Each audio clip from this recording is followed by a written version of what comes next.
Eccoci qua, mister, una sconfitta di misura, un gol che vi è costato i 3 punti, è un po' arrabbiato?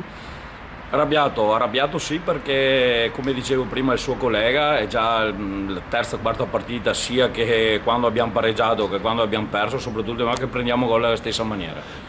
Basta che sia l'avversario mette una palla in mezzo, gol di testa, su calcio d'angolo, su punizione. E là, per una squadra come la nostra, che ha l'obiettivo esplicito di salvarsi, ha bisogno di un'altra cattiveria, di un'altra concentrazione per portare a casa punti. Sapevamo che oggi non era facile a Portogruaro, perché già il nome e la tradizione, però secondo me ce la siamo giocata, però per l'ennesima volta 0 punti per un gol preso alla stessa maniera come le ultime volte. Sì, fa sempre male perdere prendendo un gol da palla inattiva, sono quelli che bruciano Sì, di più. domenica con lo Pitersina la stessa cosa, partita sul campo meritata da parte del Cairano, però i 3 punti li hanno portati a casa loro, preso gol alla stessa maniera. Sì, sentivo prima che diceva che il vostro obiettivo è la salvezza, siete al penultimo posto, però insomma non è tutto perduto e guardando avanti adesso c'è anche fra 2 partite la sosta del campionato, avrete anche modo di rinforzarvi un po'.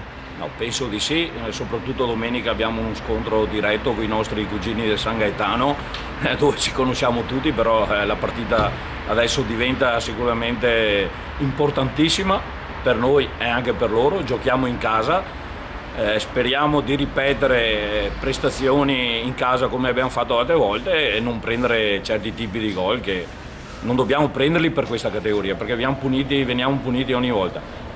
Bene. Sul mercato ci stiamo muovendo. Bene, Stiamo grazie, muovendo. grazie mister. Grazie a lei.